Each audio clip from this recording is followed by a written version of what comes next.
You've described 9/11 as both the worst day and the best day. Explain why you said that. Well, the worst day because it was the worst attack, domestic attack in the history of my country, or at least you have to go back to the Revolution and the War of 1812 and the Civil War to look for similar kinds of things, certainly in the history of New York City.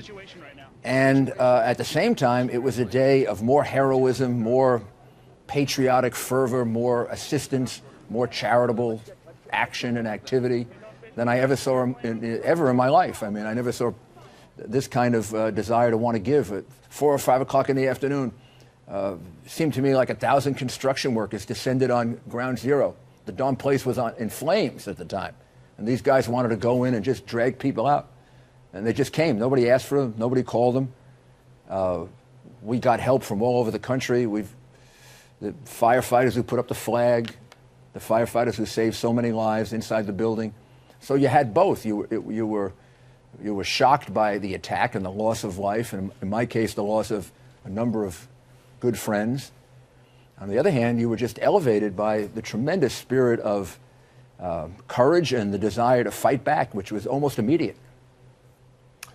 Yep, it was a day I think all of us will never, ever forget. We seem to remember almost every moment of that day, even obviously 11 years later. What was the biggest lesson from that fateful day? When I look back on it? Yes.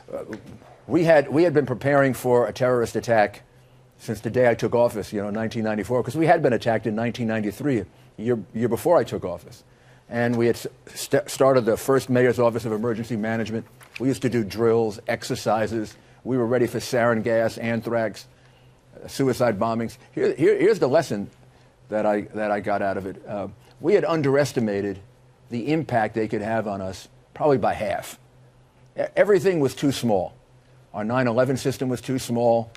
The Emergency Management Center that got destroyed, in any event, it would have been too small. We needed an Emergency Management Center 2.5 to 3 times larger than the one that we thought would be necessary for the worst catastrophe New York could face. The scope of it was bigger than we had actually anticipated.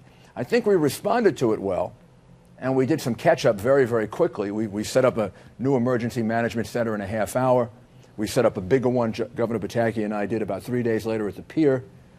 But if you look back and you want to see the things that could have been done different, if we had anticipated twice as big an impact, I think the reaction would have been even better.